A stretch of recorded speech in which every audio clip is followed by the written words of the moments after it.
Assalamualaikum warahmatullahi wabarakatuh. Alhamdulillah kita panjatkan kehadirat Allah Subhanahu wa taala. Hari ini kita bisa bertemu lagi pemirsa dalam Tafsir Al-Misbah bersama saya Irgi, dan tentunya nanti kita akan mendengarkan penjelasan mengenai terjemahan isi ayat suci Al-Qur'an dari Bapak Quraisy Shihab. Dan kali ini kita juga akan membahas surat Al-Anbiya, di mana kita kemarin sudah membahasnya, namun kali ini kita akan membahas di ayat 51 sampai 70, di mana makna dari isi ayat-ayat tersebut adalah secara garis besar adalah mengisahkan perjuangan Nabi Ibrahim alaihissalam dalam menyiarkan agama Allah. Assalamualaikum Pak Quraisy Shihab. Waalaikumsalam. Baik Pak, kita nanti akan membahas mengenai Al-Anbiya ayat 51 sampai 70, dan sudah hadir juga di studio ada Mas Doni Kusuma dan juga istri Mbak Yuni. Terima kasih sudah hadir di sini. Assalamualaikum. Waalaikumsalam. Alhamdulillah udah diundang ya. Iya. Baik. Kalau begitu langsung saja kita akan mendengarkan penjelasan dari Bapak Quraisy Shihab. Silakan Pak. Silakan Pak. Baik, bismillahirrahmanirrahim. Ayat-ayat yang akan kita bahas dimulai dari firman Allah, "Walaqad ataina Ibrahima rusydahu min qabl wa kunna bihi alimin." Sungguh kami telah menganugerahkan kepada Ibrahim rusydahu. Rusyd itu akal, kecerdasan yang disertai dengan kejernihan hati.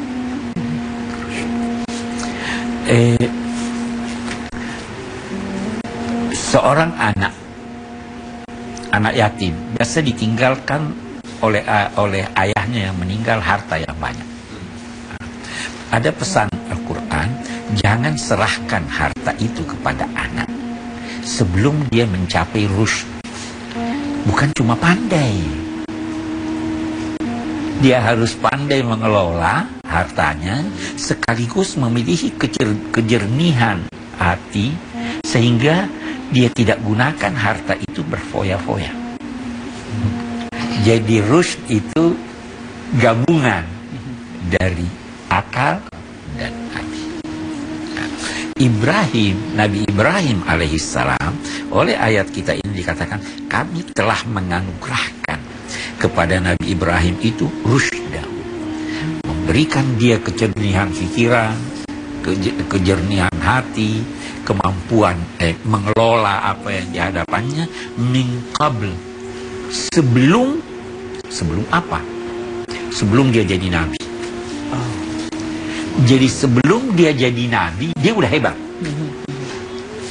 Kalau kita mau bandingkan dengan Nabi Muhammad, sebelum jadi nabi udah hebat, sudah bisa menjadi pemersatu masyarakatnya. Itu kan dulu ada kisahnya, mereka berselisih setelah memperbaiki Ka'bah. Hajar Aswad diletakkan di suatu tempat, terus waktu mau diletakkan kembali, semua bertengkar, siapa yang ini? Kami mau kan. Nabi Muhammad bisa menghimpun mereka. Nah, Ibrahim juga sudah diberikan kemampuan itu oleh Allah sebelum dia jadi nabi. Apa kesimpulan kita? Kesimpulan kita, seorang pemimpin itu harus sudah nampak kemampuannya sebelum jadi pemimpin. Itu ada ungkapan, kalau kamu mau tahu pemimpin yang sukses, maka kamu lihat dia seperti pemimpin, padahal dia belum jadi pemimpin. Dan sewaktu dia jadi pemimpin, kamu lihat dia seperti rakyat biasa, padahal dia sudah pemimpin. Jadi apa namanya, jejaknya itu ketahuan sebelum dia jadi pemimpin.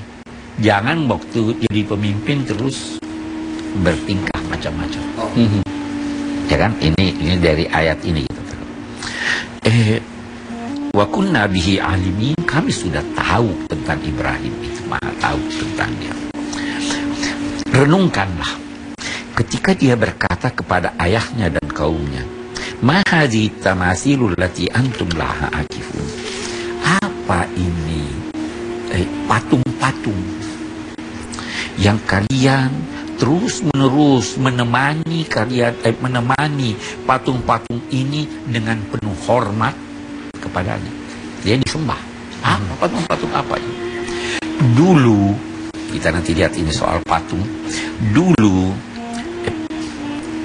mereka itu sangat, ada di antara mereka yang sangat menghormati pemimpinnya. Maka dibuatkan patung. Simbol. Untuk seakan-akan dia masih hadir. Dia hormati, dan ini lama-kelamaan penghormatan ini terus meningkat, akhirnya disembah, dijadikan seperti Tuhan. Maka itu sebabnya dalam Islam dilarang patung. Tapi kita akan lihat nanti sampai di mana larangan itu. Patung-patung itu apa ini? Mereka berkata, kami menemukan, kami mendapatkan orang tua kami menyembah ini, jadi kami juga ikut menyembah. Kita lanjutkan dulu. Oleh Nabi Ibrahim dikatakan, sungguh kalian dan orang tua kalian dalam kesesatan yang nyata. Terheran-heran kaumnya mendengar penilaian Nabi Ibrahim. Mereka berkata, apakah ajitana bil haq? Apa kamu serius ngomong ini? Atau kamu hanya bercanda? Dia menjawab, bahkan ketahuilah, Tuhan kamu itu adalah Tuhan langit dan bumi yang menciptakannya. Dan saya menyangkut hal tersebut termasuk salah seorang yang menjadi saksi. Kita lihat dulu. Jadi yang pertama, Nabi Ibrahim ini berdiskusi dengan ayahnya. Ayahnya berkata, kaumnya berkata, kita ikut aja. Taklid istilahnya, ikut. Nah, sebenarnya kesalahan pertama karena mereka ikut tanpa dasar. Kalau kita mengikuti orang lain ada dasarnya, boleh. Karena itu ditanya, apa dasarnya kamu ini? Dimana? Pokoknya kami lihat orang tua kami begini, ya kami ikut. Nah, kalau begitu, jangan dong. Ini bukan Tuhan. Tuhan itu adalah yang mencipta langit dan bumi. Saya termasuk salah seorang yang menyaksikan tentang hal tersebut. Kita lihat. Apa bedanya kalimat saya menyaksikan atau saya salah seorang di antara yang menyaksikan? Yang mana lebih bagus? Karena banyak, Pak, ini hebatnya. Karena banyak, maksudnya saya bukan sendiri menyaksikan itu. Jadi kalau kamu kira saya bermain-main, ini bukan. Saya banyak yang menyaksikan tentang itu. Saya salah seorang yang termasuk di situ. Kita berhenti lagi di sini. Izqala li abihi wa qaumi. Dia berkata kepada ayahnya dan kaumnya. Anak berdiskusi dengan ayah. Ini baik. Dan satu hal yang kita ingin garis bawahi sekarang, bisa jadi anak lebih pandai dari bapak. Bisa kan? Iya. Kita ini orang tua. Kasus Ibrahim ini begini. Dia dapat bimbingan Tuhan, ini ayahnya atau kaumnya, dia menunjukkan. Iya kan? Ya. Ayah jangan merasa tersinggung. Apalagi sekarang kan anak-anak bisa lebih pandai dari kita memang. Betul. Banyak yang lebih pandai dari kita. Ya. Jauh lebih banyak. Baik.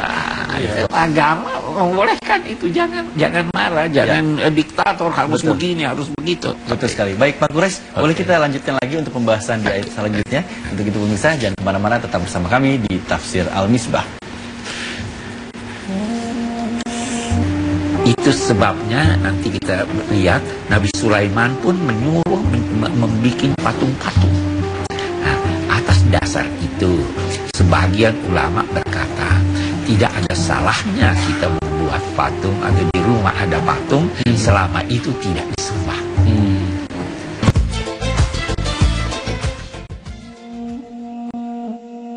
Baik pemirsa, Anda masih bersama kami di Tafsir Al-Misbah, dan tadi kita sudah mendengar penjelasan dari Pak Quraisy mengenai pertanyaan Nabi Ibrahim kepada orang-orang yang menyembah berhala.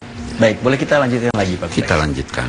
Jadi tadi sudah ada diskusi antara Nabi Ibrahim dengan ayahnya, dengan kaumnya. Kelihatannya kaumnya tidak menerima. Maka mereka berpisah. Tapi Nabi Ibrahim bersumpah, demi Allah, saya pasti akan melakukan tipu daya terhadap berhala-berhala sembahanmu setelah kalian pergi dari sini. Ya. Ini tentu Nabi Ibrahim tidak akan sampaikan itu secara terang-terangan kepada mereka, ya toh? Jadi kalau begitu, ini dalam hatinya Nabi Ibrahim. Kita tidak ketemu, ini salah, saya akan melakukan sesuatu yang berbentuk tipu daya menyangkut sembahan-sembahan kamu. Kalau nanti kamu sudah pergi, saya juga ini. Nah, ayat berikutnya menjelaskan tipu daya itu. Dia datang ke berhala-berhala itu, sekian banyak berhala yang disembah, dia hancurkan. Kata, faja'alahum juzadan illa kabiran lahum.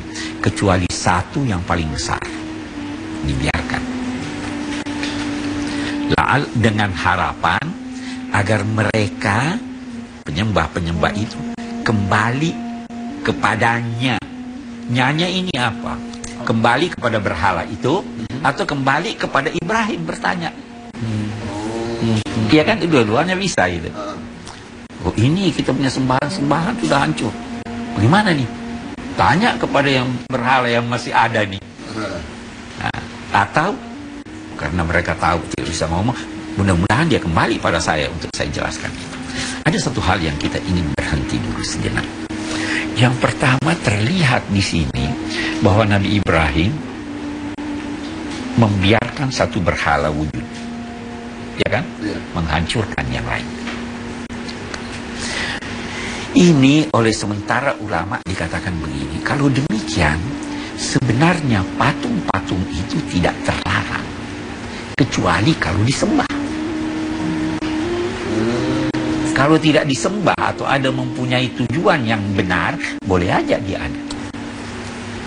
Iya kan? Nabi Ibrahim ini, lihat aja ini yang satu nih. Yang satu, ya. Dia biarkan yang satu. Tapi tujuannya bukan agar mereka menyembah itu, tetapi untuk membuktikan bahwa ini sebenarnya tidak wajar disembah. Itu sebabnya nanti kita lihat Nabi Sulaiman pun menyuruh membuat patung-patung. Nah, atas dasar itu sebagian ulama berkata tidak ada salahnya kita membuat patung atau di rumah ada patung selama itu tidak disembah. Ya kan? Ya. Ini tadi ini. Ya. Kalau disembah tidak boleh. Dulu zaman sahabat Nabi setelah Nabi wafat, sahabat-sahabat beliau pergi ke Mesir. Sekian banyak patung di Mesir mereka tidak hancurkan. Sphinx sampai sekarang masih ada.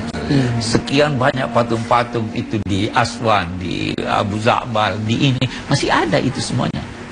Mereka biarkan karena dia sudah tidak disembah. Kalau disembah tidak boleh.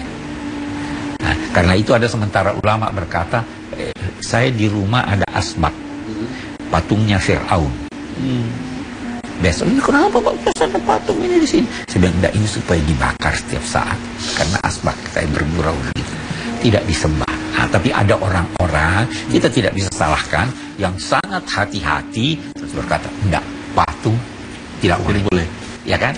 Nah, jadi kita lihat di sini, ya biarkan. Nah, setelah kita lanjutkan ayat kita, setelah dihancurkan semua oleh Nabi Ibrahim kecuali satu patung yang terbesar, mereka lihat, mereka berkata, siapa yang melakukan ini terhadap, dia tidak berkata terhadap patung-patung, terhadap Tuhan-Tuhan kami, terhadap sembahan-sembahan. Man fa'ala hadza bi alihatina, sungguh dia termasuk salah seorang yang amat kejam.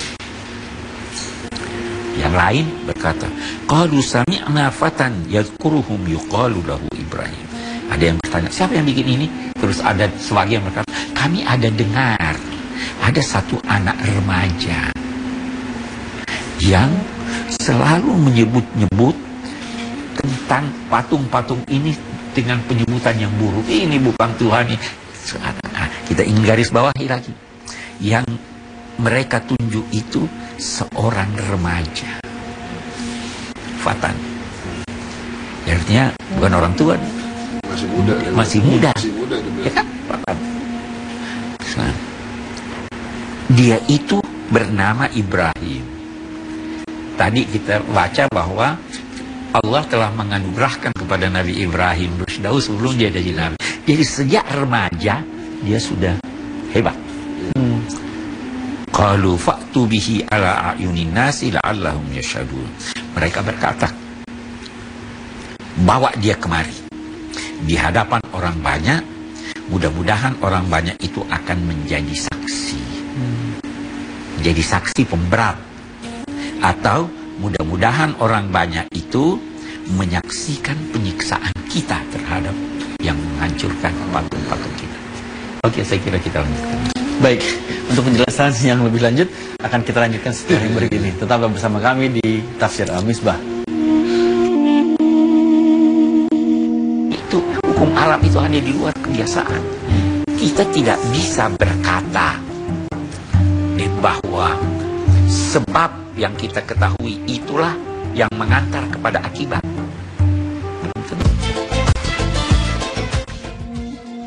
Baik pemirsa, Anda masih bersama kami di Tafsir Al-Misbah dan kita akan lanjutkan lagi pembahasan kita mengenai surat Al-Anbiya ayat 51 sampai 70. Baik, silakan Pak Quraisy kita lanjutkan lagi.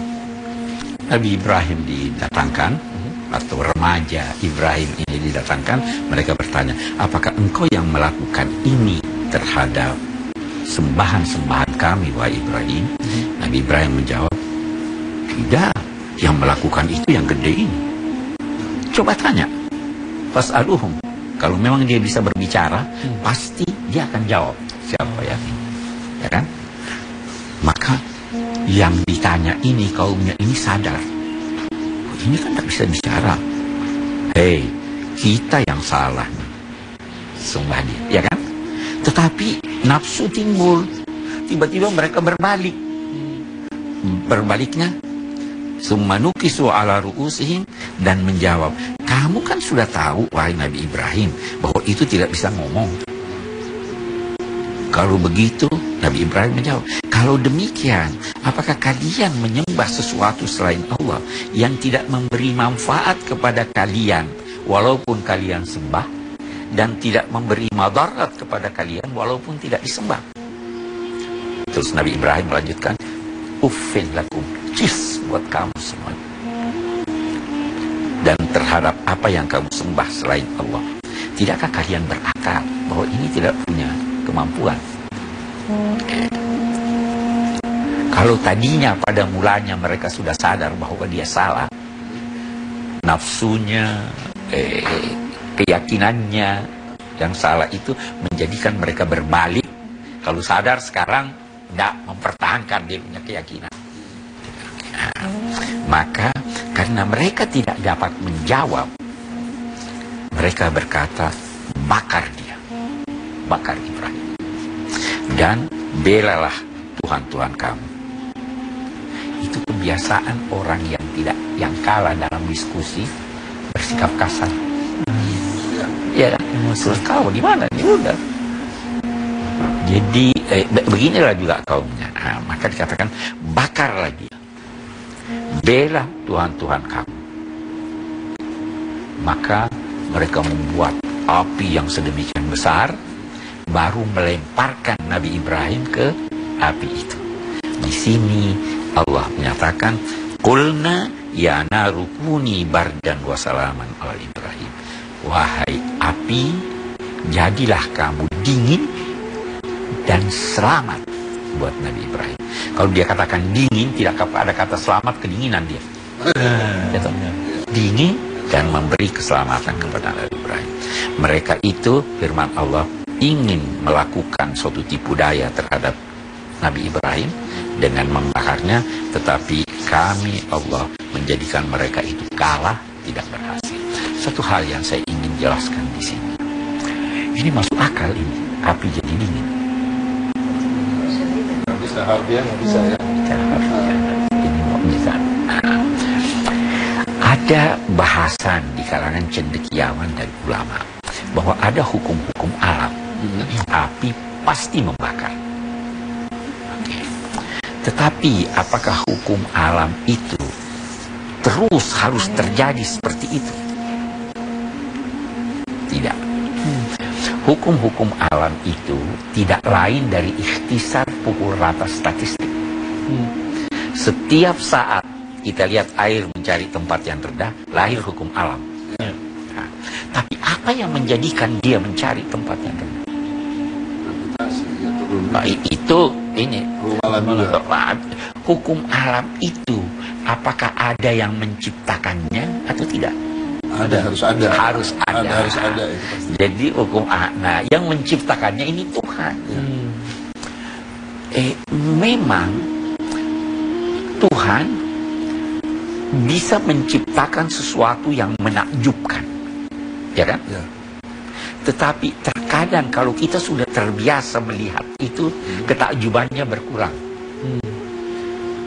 Kalau mau contoh yang sedikit bergurau, ada seorang suami, istrinya itu cantik sekali, tapi karena sudah tiap hari dia lihat, iya kan? Jadi biasa ya. Dia lihat yang lain yang belum biasa, dia bilang ini lebih cantik dari istrinya, padahal tidak. Nah, alam raya ini luar biasa. Tuhan yang bisa menjadikan air mencari tempat yang rendah, bisa juga menjadikannya mencari tempat yang tinggi, tapi kebiasaannya begini. Jadi itu hukum alam itu hanya di luar kebiasaan. Kita tidak bisa berkata bahwa sebab yang kita ketahui itulah yang mengantar kepada akibat. Belum tentu. Kalau saya berkata begini, biasanya sebab itu mendahului akibat. Apakah sebab itu yang mendahului yang mengakibatkan akibat? Belum tentu. Kita lihat, ayam berkokok sebelum fajar. Apa kokok ayam menjadikan fajar muncul? Fajar dulu baru. Itu kata ilmuwan, jangan. Itu ada. Karena itu ada hukum, dalam konteks hukum alam, yang mereka namakan probability. Kemungkinan-kemungkinan. Banyak kemungkinan itu. Pada akhirnya, kita berkata yang mengatur itu Tuhan. Dan kita lihat, dalam ayat ini dikatakan, Tuhan berkata kepada api, kuni, jadilah kamu. Tuhan kalau berkehendak menjadikan sesuatu, begitu cepat dan begitu mudah terjadinya sesuatu itu, semudah dan secepat kita berkata jadilah. Jadilah itu sukar diucapkan. Tidak sukar. Tidak sukar. Jadilah. Dan kita kan jadilah. Cepat itu jadilah. Tuhan kalau menghendaki sesuatu, dia bisa mewujudkannya secepat mungkin, semudah mungkin, lebih daripada kemudahan manusia berkata jadilah. Itu Tuhan begitu. Jadi kalau api, Allah itu penyebab sebab. Penyebab sebab. Nah, api ini terjadi, Allah kalau dalam hukum alam dikatakan dia membakar, tetapi kalau dia mau, dia bisa menjadikannya tidak terbakar dengan perintah kun, jadilah. Nah, ini kepercayaan agama. Dan saya seringkali berkata kepada guru-guru, walaupun bukan guru agama, tolonglah sampaikan bahwa hukum alam itu hanya ikhtisar dari pukul rata statistik. Bahwa hukum alam itu bukan penyebab awal, itu sebab yang kita tahu, tetapi sebenarnya di balik sebab itu ada penyebabnya. Penyebabnya itu Tuhan. Ya, saya kira demikian. Baik, kalau begitu nanti kita akan memberikan kesempatan juga kepada Mas Don dan juga Mbak Yuni apabila ingin bertanya di segmen selanjutnya. Tetaplah bersama kami di Tafsir Al-Misbah. Belalah saudaramu, baik dia benar maupun salah. Bagus. Bagaimana ini wahai Nabi? Dia bilang, iya, kalau dia salah, luruskan kesalahan. Kita bela dia dengan meluruskan kesalahan. Itu fanatisme. Baik pemirsa, Anda masih bersama kami di Tafsir Al-Misbah, dan tadi kita sudah mendengarkan penjelasan dari Pak Quraish Shihab mengenai surat Al-Anbiya ayat 51 sampai 70, dan tadi juga sudah dijelaskan bagaimana Allah memberikan rahmatnya kepada Nabi Ibrahim, sebuah kelebihan, dan akhirnya Nabi Ibrahim bertemu dengan orang-orang yang menyembah berhala, dan Nabi Ibrahim pun akhirnya membuktikan bahwa berhala yang disembah oleh kaumnya tersebut adalah merupakan hal yang salah. Dan saya tertarik dari apa yang tadi sudah dijelaskan oleh Pak Quraish mengenai hukum alam, bahwa hukum alam itu bukan menjadi penyebab awal. Bahkan hukum awal itu merupakan hukum yang dibuat, ada yang menciptakan. Baik, berkaitan dengan apa yang sudah dijelaskan tadi Pak Quraish, bahwa kita sudah dijelaskan, diberikan contoh pada zaman dulu ada orang yang memang menyembah berhala berupa patung. Tapi kalau kita melihat ke zaman yang sekarang, mungkin berhala sudah tidak banyak lagi yang disembah. Apakah menjadikan sesuatu itu secara fanatik itu menjadi hal yang tidak diperbolehkan dalam Islam? Apakah itu dianggap sebagai hal yang musyrik? Apakah itu juga menjadi sesuatu hal yang dianggap sebagai berhala juga, Pak Quraish? Yang pertama, berhala itu dalam pengertian Al-Quran bukan hanya sesuatu yang berbentuk material. Ide pun bisa jadi berhala, ya kan? Ada ide yang salah yang Anda pertahankan sehingga Anda fanatik mempertahankannya. Ide yang salah itu Anda seperti menyembah berhala. Itu satu. Nah, tapi itu bukan berarti bahwa fanatisme dilarangnya. Kita tidak dilarang untuk fanatik. Kalau Anda tanya saya, Pak Quraish fanatik atau tidak? Saya bilang iya, terhadap ajaran agama saya fanatik. Iya kan? Anda bangsa Indonesia, ada yang menghina bangsa ini. Kita fanatisme itu atas kebenaran yang kita yakini, ya kan? Tetapi kalau itu sudah salah, orang tua Anda salah, lantas Anda berkata, udah saya harus bela ini karena ini ayah saya, ini itu salah. Ukurannya itu apa? Ukurannya itu kebenaran. Kebenaran. Kalau kita dalam agama, ukurannya itu adalah Al-Quran dan Sunnah. Nah, jadi itu sebabnya juga tidaklah tepat berkata right or wrong is my country. Kalau wrong my country ya wrong dong. Iya kan? Itu fanatisme. Kalau Nabi berkata, belalah saudaramu baik dia benar maupun salah. Bagus. Bagaimana ini wahai Nabi? Dia bilang, iya, kalau dia salah luruskan kesalahannya. Kita bela dia dengan meluruskan kesalahan. Itu fanatisme. Baik. Silakan Mas Uni atau Mbak Yuni ingin bertanya. Iya, kalau saya tertarik dengan mengenai tadi yang disebutkan Pak Quraish bahwa dalam melakukan supaya kaumnya sadar, dia melakukan satu tipu daya. Nah, itu juga satu hal yang mungkin kalau di ajaran kita agak-agak tidak diperbolehkan kan itu berbohong, tapi emang itu tujuannya sebenarnya kebaikan. Itu sebenarnya bagaimana tuh, Pak Quraish? Iya, bagus sekali. Allah juga tipu daya itu ada dua macam. Ada tipu daya yang tujuannya baik, ada tipu daya yang tujuannya buruk. Bahkan kita bisa berkata ada bohong yang dibenarkan, ada kebohongan yang tidak dibenarkan. Saya beri contoh kebohongan. Anda dengan dia lagi cekcok. Saya datang pada Anda berbohong. Sebenarnya dia mengaku salah, mau minta maaf, tolong. Bohong nggak saya? Boleh nggak itu? Boleh, karena tujuannya ya. Anda sekarang yang kedua, dalam perang ada tipu daya atau tidak? Iya, strategi, ya. Boleh. Iya. Jadi itu tipu daya. Dengan istri, pernah bohong nggak? Pernah juga pasti. Ada itu juga dibenarkan dalam konteks menjalin hubungan yang lebih mesra. Kalau dia udah dandan, ya kan? Saya sudah bagus atau tidak ini? Sebenarnya masih ada, tapi kita lambat nih kalau tidak. Ya benar dah. Udah bagus.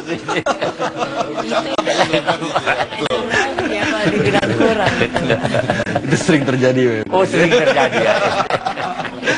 Baik. Itu artinya itu ditoleransi. Ini agama sangat-sangat realistis.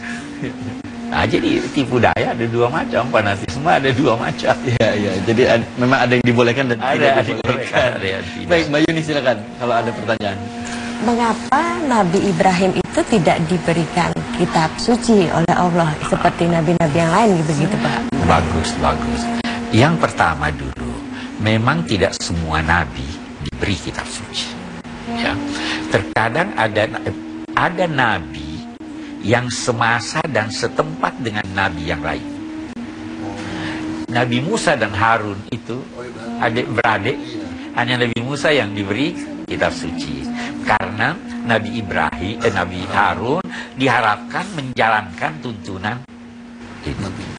Bisa jadi juga nabi yang datang sebelumnya itu diperintahkan untuk mengikuti kitab suci yang lain. Itu satu dulu. Pertanyaan kedua, apakah Nabi Ibrahim itu tidak diberi kitab suci? Di dalam Al-Quran kita ada menemukan penjelasan bahwa Nabi Ibrahim punya lembaran-lembaran suci. Suhufi Ibrahim wa Musa, itu di surat 11. Jadi ada lembaran-lembaran suci yang diberikan Allah kepada Nabi Ibrahim, itulah kitab sucinya. Betapapun Nabi Ibrahim itu mempunyai keistimewaan yang tidak dimiliki oleh nabi-nabi yang lain. Salah satu keistimewaannya, dia mencari dan menemukan Tuhan. Dia pengumandang Tuhan yang Maha Esa. Nabi-nabi sebelumnya itu memperkenalkan Tuhan sebagai Tuhan suku, Tuhan kamu. Nabi Ibrahim memperkenalkan Tuhan bahwa Tuhan kita itu adalah Tuhan seluruh sekalian alam. Dia menemani manusia pada saat dia tidur atau sadar, pada saat dia hidup atau mati. Itu keistimewaan Nabi Ibrahim. Nabi Ibrahim itu adalah satu-satunya nabi dalam Al-Quran yang disebutkan minta agar diperlihatkan bagaimana Tuhan menghidupkan yang mati. Tuhan tunjukkan dia, ini loh. Jadi keyakinannya tentang kehidupan setelah kematian itu sangat-sangat mantap karena dia lihat dengan mata kepala. Ini keistimewaan. Itu sebabnya beliau dinamai Bapak Nabi-Nabi. Sudah cukup terjawab? Oke, masih banyak waktu. Kita akan lanjutkan lagi. Dan untuk pemirsa jangan kemana-mana, tetap bersama kami di Tafsir Al-Misbah. Pemimpin itu hendaknya telah nampak kepemimpinannya sebelum dia menjadi pemimpin. Jadi ada rekam jejaknya. Oh, ini wajar.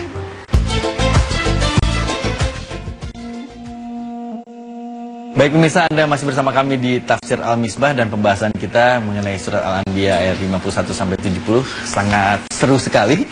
Dan yang pastinya Mas Doni masih ada pertanyaan lagi untuk Pak Quraisy, silakan. Tadi yang dari awal kan disebutkan Pak Quraisy bahwa Nabi Ibrahim itu sejak dari remaja sudah diberikan kecerdasan dan pikiran dan hati. ya. Itu satu ikatan yang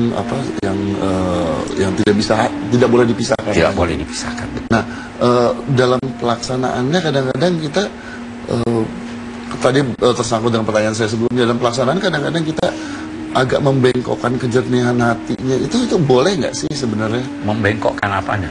Bukan membengkokkan, maksudnya kita melakukan, kan tadi ada sebenarnya tipu daya, tapi sebenarnya kita kan kayak sepertinya masuk Islam ke Indonesia gitu.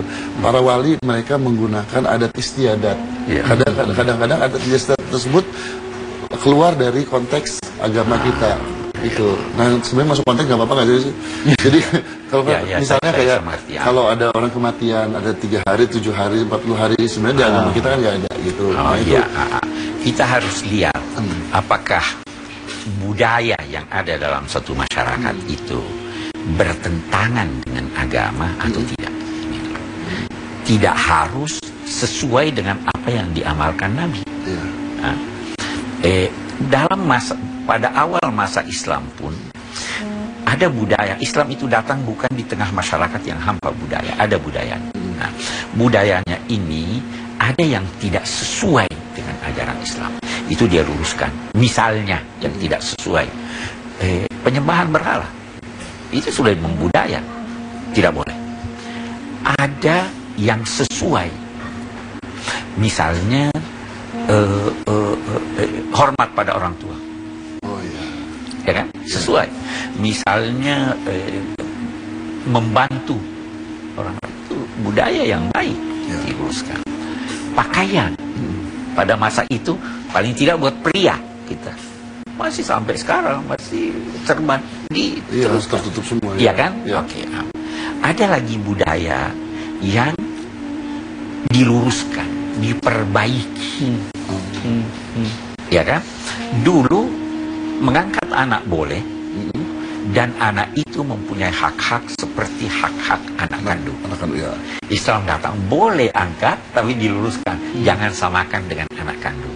Jangan beri dia nama dengan namamu wahai orang tua, tapi sebut dia dengan nama orang tuanya. Diluruskan. Nah, kita penganjur agama kita juga datang kembali. Dia gunakan budaya yang sesuai, atau dia gunakan budaya yang tidak bertentangan dengan ajaran agama. Nah, jadi kalau Anda tadi sebut soal hari ke-7, itu budaya, tapi tidak ada larangan. Kalau ke-7 harinya Anda mau berdoa untuk orang yang mati pada hari kedua, boleh enggak? Boleh, harus. Nah, Iya. toh. Kapanpun sebenarnya. Kapanpun boleh. Kapan? Kalau begitu 7 boleh. Boleh. 40 boleh. Boleh juga. 41 boleh juga. Iya. Itu budaya. Mungkin mereka memilih ini karena ada kesan khusus. Kita misalkan 40, kenapa 40? Oh, dia bilang memang 40 itu angka yang banyak disebut dalam agama. Apa itu 40? Itu zakat seperempat-puluh. Oh Ya iya. kan? Iya, iya, iya. Itu ada sholat di Masjidil Nabawi, sholat 40. Ya. Ya toh? Itu kesempurnaan hidup manusia setelah mencapai usia 40 tahun. Itu kan begitu kita ini budaya, bukan ajaran agama. Iya. Itu yang dilakukan. Wali Songo datang, dia gunakan budaya. Ada sekaten kan? Ada banyak budaya itu karena tidak bertentangan dengan ajaran agama. Kalau mau memotong rambut anak bayi itu termasuk budaya atau memang? Itu Nabi yang ajarkan. Nabi. Itu budaya yang direstui oleh agama. Baik. Yang kita ambil.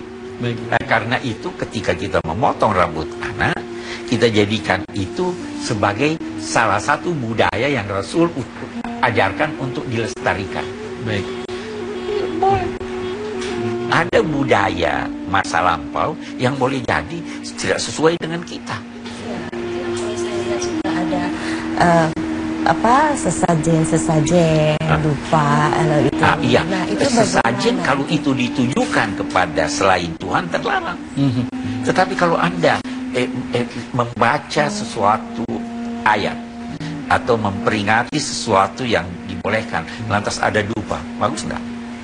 Kalau kita anggap sebagai Untuk supaya pengharum, ruangan lebih harum kan? Iya. Asal jangan tujuannya memberi makan kepada Tuhan. Jangan Iya. tujuannya untuk ini. tujuannya untuk karena ini sesajen ini kesukaannya si Itu orang tidak ini boleh, suatu- itu tidak boleh, itu Itu melanggar dilarangkan. agama. Tetapi kalau Anda lantas baca maulid misalnya, ada orang itu lantas bagi minyak wangi, ya toh, Gunanya atau untuk parfum, pengharum. apa salahnya? Biar lebih harum ini situasi.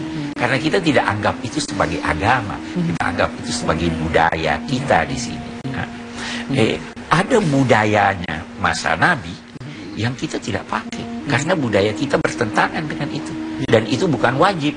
Gondrong, Nabi itu gondrong kan? Iya. Mau gondrong juga di sini. Budaya kita tidak demikian. Ya toh, kita harus menghormati budaya selama tidak bertentangan dengan ajaran agama. Baik. Baik.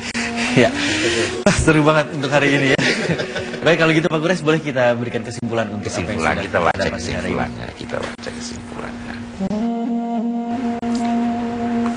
Saya ambil kesimpulannya begini. Yang pertama, saya kira saya ingin garis bawahi bahwa seorang pemimpin itu hendaknya telah nampak kepemimpinannya sebelum dia menjadi pemimpin. Jadi ada rekam jejaknya. Oh, ini wajar. Itu sebabnya Nabi Ibrahim sebelum diangkat jadi pemimpin diuji terlebih dahulu. Ada tes. Ya, kan? Itu. Yang kedua, tidak ada salahnya seorang anak untuk berbeda pendapat dengan orang tuanya. Tetapi perbedaan pendapat itu hendaknya disampaikan dengan cara terhormat. Sama ini kan. Yang ketiga, yang tidak kurang pentingnya, bahwa bukti-bukti tentang keesaan Tuhan dan kekeliruan mereka yang menyembah selain Tuhan itu terlalu jelas, karena apa yang mereka sembah itu, apa yang mereka pertuhan itu adalah benda-benda yang tidak berdaya. Ya kan? Itu dulu, tadi Anda singgung soal ini, itu dulu mereka taruh di berhala-berhala mereka itu, apa namanya, madu, parfum. Al-Quran menyatakan, cobalah perhatikan, kalian itu tidak dapat menciptakan lalat. Dan kalau lalat merebut sesuatu dari kalian, kalian tidak bisa merebutnya lagi. Itu dia rebut madunya, mengambil lagi, tidak bisa lagi. Walaupun Anda tangkap lalat. Lalat itu menjadi musuh Anda yang bisa membunuh Anda, walaupun begitu kecil. Dia bawa kuman ke kiri dan ke kanan. Iya kan? Ini Tuhan yang menciptakan itu. Semua berhala yang kalian katakan, atau bahkan manusia yang kalian sembah itu tidak mempunyai kemampuan seperti itu. Itu yang terakhir barangkali kesimpulan kita adalah tentang hukum-hukum alam tadi. Sebab, tetapi yang menentukan segala sebab adalah Allah Subhanahu wa Ta'ala. Saya ada contoh, itu perusahaan asuransi tidak pernah rugi. Ya. Dia bisa memperkirakan sekian mobil yang kecelakaan, sekian ganti rugi yang berkesiapan. Tapi apa dia tahu mobil siapa yang akan tabrak? Dia tidak tahu. Begitulah sebab dan akibat. Kita tahu ini begini, tapi apa sebabnya? Penyebab, iya. Ya, kalau saya ini begini, benar ini. Tapi dia tidak bisa tentukan mobil Anda, mobil ini. Dia tidak tahu. Hukum alam kita tahu secara lahiriah, tetapi penyebab dasarnya kita hanya tahu yang di atas. Nah, itu sebabnya dalam ajaran agama kita disuruh mengucapkan insya Allah kalau Tuhan menghendaki. Oh, itu. Insya Allah. Saya kira itu. Baik, terima kasih banyak Pak Quraisy, dan terima kasih banyak juga untuk Mas Dandi dan Mbak Yuni yang sudah hadir di studio. Dan juga semoga pemirsa apa yang sudah kita dapat di hari ini menjadi ilmu dan juga manfaat untuk kita semua. Terima kasih. Wassalamualaikum warahmatullahi wabarakatuh.